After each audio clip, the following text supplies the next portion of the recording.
On en profite pour passer à un sujet un peu plus léger, mais qui rappelle la problématique de la légitimité soulevée par le rédac-chef. Il s'agit de la question locale du jour, celle de la présence de Monsieur Didier Reynders, ministre des Affaires étrangères du Royaume de Belgique, dans le défilé de ce qu'on appelle en Belgique les Noireaux. Il s'agit en gros d'une manifestation entre guillemets culturelle bruxelloise, au cours de laquelle les riches bourgeois bruxellois se griment le visage et parcourent la ville en faisant la quête pour des bonnes œuvres. Les médias ont réagi, ont trouvé ça complètement déplacé. Personnellement, je trouvais ça étrange de prendre cette posture en tant que ministre des Affaires étrangères. Moi, j'ai observé les images de cet événement et moi, j'ai trouvé ça tout à fait normal et je n'ai pas été choqué plus que ça. Par contre, ce qui m'a choqué, moi, c'est la réaction que j'ai vue sur les réseaux sociaux, Twitter, où il y avait des journalistes qui s'offusquaient. J'ai vu passer un tweet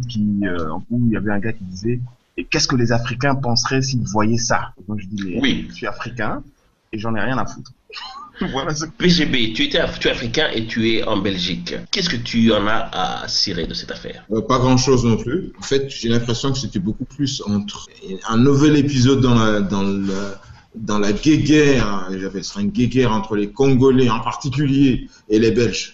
On adore se jouer à la provocation pour voir jusqu'où l'autre va aller, s'il va y avoir une réaction ou une rupture de relations diplomatiques, etc., etc.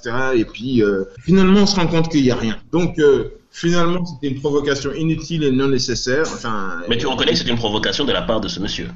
Je pense que c'est une provocation claire, nette et précise de la part de ce monsieur. Et un ministre d'État qui n'était pas un noir qui se promenait dans la rue, c'est drôle. Je suis désolé. Faut montrer ça aux enfants. Faut montrer ça aux enfants. Je dis, petit, si tu grandis, un jour, tu seras ministre des Affaires étrangères. Et tu vas devoir faire ça. Et tu vas voir tous les petits vont refuser de faire de la politique. J'ai mis ceci en relation avec une autre polémique bien de chez nous, qui est le père Fouettard. Oui, je voulais en arriver là, effectivement. Et je sais qu'il y a beaucoup de polémiques en Hollande. On veut remettre au bout du jour le père Fouettard parce qu'il faut plus que ce soit un gars grimé parce que esclavagisme, parce que blablabla. Je pense que, tout comme les Africains ont des problèmes d'histoire, je pense que les Européens ont un problème, eux, ils ont peur de leur propre histoire. Mais parce que leur propre histoire a des zones d'ombre. Mais il faut accepter son histoire, faut pas avoir peur de son histoire. Si ton grand-père était un couillon, c'était un couillon, il faut l'accepter, ça fait partie de l'histoire. Mais il y a eu une histoire récemment aux États-Unis avec Ben Affleck qui a fait essayer de peser de tout son poids pour éviter que le nom de ses ancêtres n'apparaisse dans un documentaire, parce que ses ancêtres avaient été découverts comme étant des anciens, des esclavagistes. Et donc c'est pour ça que je vous dis que les gars ne sont pas à l'aise avec leur histoire, parce qu'il y a encore des noms portés, il y a encore des choses à assumer, que c'est difficile. Oui, mais si moi j'apprends que, je sais pas, j'avais un aïeux qui avait buté la moitié de sa tribu, c'est mon aïeux, il a buté la moitié d'une autre tribu, ok, je l'ai fait. Tu désolidarises complètement de lui. et tu révèles la duplicité de cette personne au monde entier. Non, je sais que le gars l'a fait. Donc tu comprends bien la position difficile dans laquelle nos amis Biblos se trouvent. À la base, Didier est arrivé, il a dit bon, je veux faire un truc brillant, ça fait 2 mois qu'on n'a pas parlé de moi, je ne sais pas quoi faire.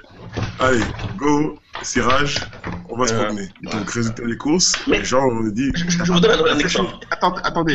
Il aurait pu apparaître à la Gay Pride, ça aurait moins fait parler. Vous comprenez? Non, mais donc c'est pour ça que je suis d'accord avec PGB quand il dit qu'il a fait consciemment. Une chose qui est lamentable dans toute cette histoire, c'est qu'on en a oublié l'objectif même du grimage. À la base, c'était pour la solidarité, pour récupérer des fonds pour des enfants malades dans des hôpitaux. Oui. Non, mais ça fait n'importe quoi. Mais le problème, si c'est pour récolter des fonds et tout le reste, il dit, il n'y a absolument aucun problème. Et le problème, c'est le grimage. Il faut mettre qui doit être jaune fluo, alors. Voilà. Ça attire l'attention sur le problème. Ou comme les Schtroumpfs, ou jaune comme les Simpsons, qui étaient jaunes pour qu'il n'y ait pas de connotation raciale.